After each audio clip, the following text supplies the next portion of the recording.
सो ये guys welcome back to the no seventh success point. दोस्तों आज की इस वीडियो में हम बात करने वाले हैं दीनदयाल उपाध्याय ग्राम ज्योति योजना के बारे में। दोस्तों दीनदयाल उपाध्याय ग्राम ज्योति योजना आखिर है क्या, साथ ही साथ इसका आप ऑनलाइन आवेदन कैसे कर सकते हैं, इसका पंजीकरण फॉर्म क्या है जिसको आप रजिस्ट्रेशन फॉर्म बोलते हैं। लेकिन ये दोनों बातें जानने से पहले आपका मेन उद्देश्य यही होगा कि दीनदयाल उपाध्याय ग्राम ज्योति योजना आखिर है क्या। तो दोस्तों इससे बताने से पहले बस थोड़ा सा हिंट आपको दे सकता हूँ कि मैं अभी कुछ दिनों पहले मेरे चैनल पे वीडियो डाली थी प्रधानमंत्री सौभाग्य योजना के बारे में। सहज बिजली हर घर योजना जिसे आप बोल सकते हो या फिर सौभाग्य योजना बोल सकते हो। उसी से जुड़ी हुई दोस्तों एक दूसरी योजना भी चल रही है जिसके बारे में देश में बहुत से लोग ऐसे हैं जिनको नहीं पता है। ठीक है, हालांकि उसकी योजना के बारे में भी नहीं पता था ग्रामीण क्षेत्रों में, लेकिन उसको योजना के बताने के बाद में यह कुछ लोगों को उसके बारे में अवेयर हो गया है, जिसकी वजह से कुछ लोग मदद भी ले पा रहे हैं। लेकिन दीनदयाल उपाध्याय ग्राम ज्योति योजना जो है उसके बारे में अभी बहुत से लोगों को नहीं पता है। तो दोस्तों जिन लोगों को नहीं पता है उनके लिए तो पूरी वीडियो इंपॉर्टेंट होने ही वाली है। साथ ही साथ जिन लोगों को अगर पता है, बस इसका नाम सुना है लेकिन इसमें कैसे ऑनलाइन आवेदन करते, इसका लाभ कैसे लेते हैं, इसकी पूरी जानकारी क्या, अगर उनको नहीं पता है तो दोस्तों आज की इस पूरी वीडियो आपको हम वही जानकारी देने वाले हैं।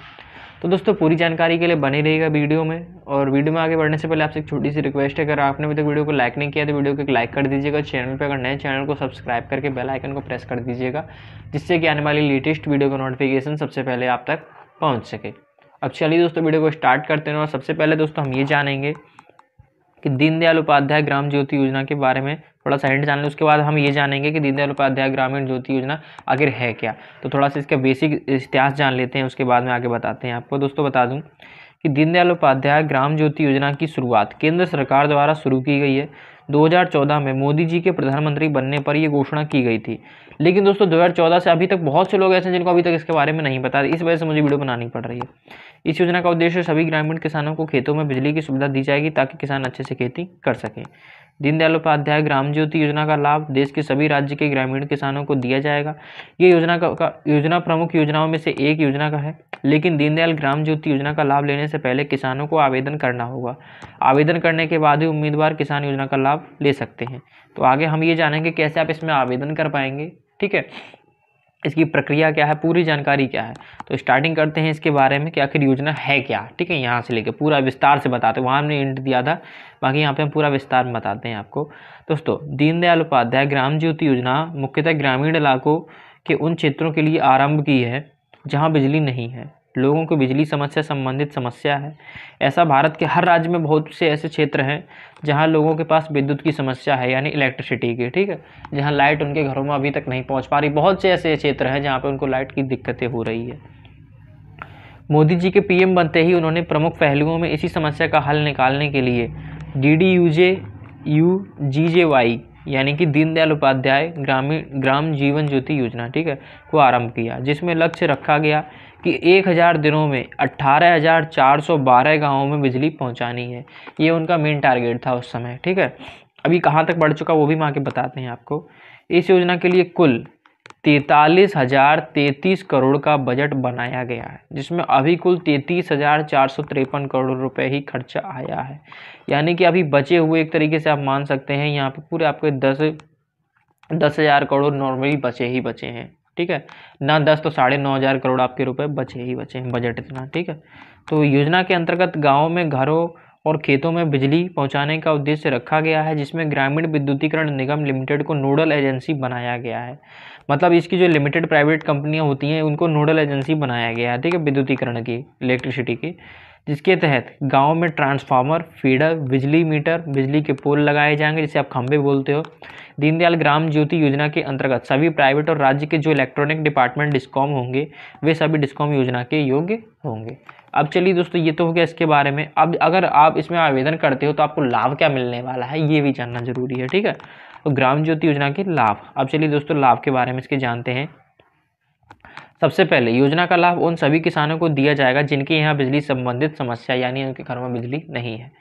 गाँव में बिजली आने से लोग अपने लिए रोजगार के अवसर ढूंढ सकते हैं। ठीक है, यानी अपना स्वयं का रोजगार शुरू कर सकते हैं। अगर उनके घर में लाइट होगी तो शाम को भी अपना काम कर सकते हैं। ठीक है, मतलब इलेक्ट्रिक से जुड़ी बहुत से ऐसे काम होते हैं जो लाइट की जरूरत पड़ती है अपना बिजनेस भी स्टार्ट करने के लिए। ठीक है, जिन किसानों को खेती के लिए सिंचाई से जुड़ी कोई समस्या होती थी, लेकिन अब इस योजना के शुरू होने से किसान अपने खेतों के लिए सिंचाई के साधन उपलब्ध करा सकते हैं, जिससे कि कृषि उपज में वृद्धि की जाएगी। यानी कि खेतों में ट्यूबवेल वगैरह पहले नहीं होते थे लाइट की वजह से, लेकिन जब ये योजना स्टार्ट हो गई है तो इस योजना की मदद से वो अपना काम कर सकते हैं, इसका लाभ ले सकते हैं।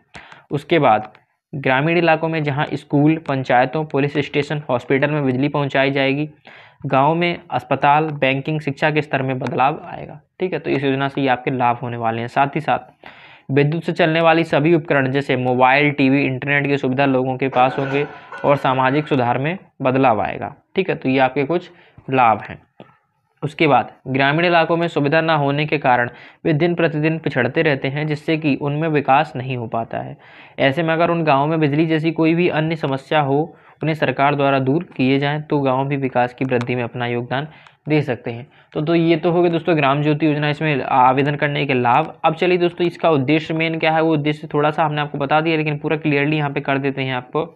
दोस्तों जैसा कि आप जानते हैं कि हमारे देश में ऐसे बहुत से ग्रामीण क्षेत्र ऐसे हैं जहां लोगों के बिजली की सुविधा नहीं है, जिस कारण वे सभी सुविधाओं से दूर रहते हैं, और जो किसान होते हैं उनके पास खेती की सिंचाई के लिए साधन नहीं होते हैं, जिस कारण उन्हें कृषि कार्य करने में समस्या होती है। ऐसे में केंद्र सरकार द्वारा बजट तैयार किया गया है, जिसमें सरकार सभी ग्रामीण इलाकों में बिजली पहुँचाएगी। तो ये इसका कुछ मेक और मुख्य उद्देश्य है। ठीक है, उसके बाद आगे हम बात कर लेते हैं योजना के अंतर्गत वित्त पोषण तंत्र के बारे में। किन किन राज्यों में ये होगा तो आपको बता देता हूं मैं। इस योजना के अंतर्गत पूर्वोत्तर के राज्य जैसे हिमाचल प्रदेश, उत्तराखंड, जम्मू कश्मीर, सिक्किम को विशेष राज्यों की कैटेगरी में दर्ज किया गया है, जिसमें विशेष राज्यों की श्रेणी में आने वाले और अन्य राज्यों के लिए 60% और विशेष श्रेणी में आने वाले राज्यों के लिए 85% अनुदान भाग तय किया गया है। ये इसका वित्त पोषण तंत्र है।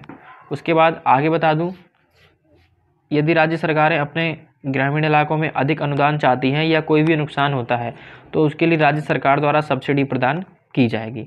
तो दोस्तों, और साथ ही साथ आपने इतना तो जान लिया इसका वित्त पोषण तंत्र क्या है, इसका लाभ क्या है, ये योजना आखिर है क्या। अब आपके मन में ये डाउट होगा कैसे आप इसमें आवेदन कर सकते हैं, तो उससे जुड़ी सबसे इम्पोर्टेंट अपडेट, इम्पोर्टेंट बात अब यही है, तो उसको ध्यान से दोस्तों सुनिएगा। मैं आपको बता दूं कि आप सोच रहे हो इसमें आवेदन कैसे करें, तो दोस्तों इसका मैं बता दूं कि उम्मीदवार जो भी हैं ध्यान दें, आपको इस योजना में किसी भी मोड में आवेदन करने की आवश्यकता नहीं है। यानी कि ना ही आपको ऑनलाइन आवेदन करना, ना ही आपको ऑफलाइन करना है, क्योंकि केंद्र सरकार द्वारा विद्युत मंत्रालय के साथ मिलकर इस योजना को चलाने के लिए ग्रामीण विद्युतीकरण निगम लिमिटेड को नोडल एजेंसी नियुक्ति किया गया है, जिनके माध्यम से उन सभी गाँवों की सूची बनाई जाएगी जहाँ बिजली नहीं है, और वहाँ तक इसी नोडल एजेंसी के द्वारा विद्युत पहुंचाई जाएगी।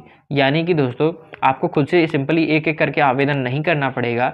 आपके क्षेत्रों में आपको देखा जाएगा किन किन घरों में लाइट नहीं है, उनकी एक लिस्ट बनाई जाएगी। उसके बाद इस नोडल एजेंसी के द्वारा आपके घरों में लाइट पहुंचाई जाएगी। तो अभी भी जो क्षेत्र ऐसे हैं जिनके घरों में लाइट नहीं है, ठीक है, विद्युत की प्रॉब्लम है, इलेक्ट्रिसिटी की प्रॉब्लम है, जिसकी वजह से कुछ कर नहीं पा रहे हैं, खेतों में लाइट नहीं है उनके में, उन लोगों के लिए दोस्तों ये बढ़िया है स्कीम है। हालांकि 2014 में इसका ऐलान कर दिया गया था, लेकिन बीच में फिर इसका काम रुक भी गया था। इस वजह से बहुत से लोगों को इसके बारे में नहीं पता है ग्रामीण क्षेत्रों से जुड़े। मेरा काम था इस योजना के बारे में आपको बताने का, वो मैंने पूरी जानकारी आपको दे दी है। बाकी आप इससे जुड़ी हुई जानकारी, ये योजना आपके क्षेत्र में इस समय लागू है या नहीं है, इसकी जानकारी अपने निजी विद्युत कार्यालय में जाके ले सकते हैं, इलेक्ट्रिशियन में, उसमें, ठीक है, ऑफिस में। बाकी मेरा काम था इस योजना के बारे में आपको अवेयर करना, बताना, तो जिससे कि आपको पूरी जानकारी मिल सके कि इस तरह की योजना भी चल रही है या नहीं है। ठीक है, फिलहाल आपको अपने क्षेत्र में जरूर एक बार ट्राई कर लीजिएगा। तो आई होप दोस्तों आपको पूरी जानकारी समझ में आ गई होगी। वीडियो अच्छी लगी हो तो वीडियो को एक लाइक कर दीजिएगा। चैनल पे अगर नए, चैनल को सब्सक्राइब करके बेल आइकन को प्रेस कर दीजिएगा, जिससे कि आने वाली लेटेस्ट वीडियो का नोटिफिकेशन सबसे पहले आप तक पहुंच सके। अब चलिए दोस्तों, उसके बाद मिलते हैं आपसे अगली वीडियो में। तब तक के लिए टेक केयर, गुड बाय, जय हिंद, वंदे मातरम।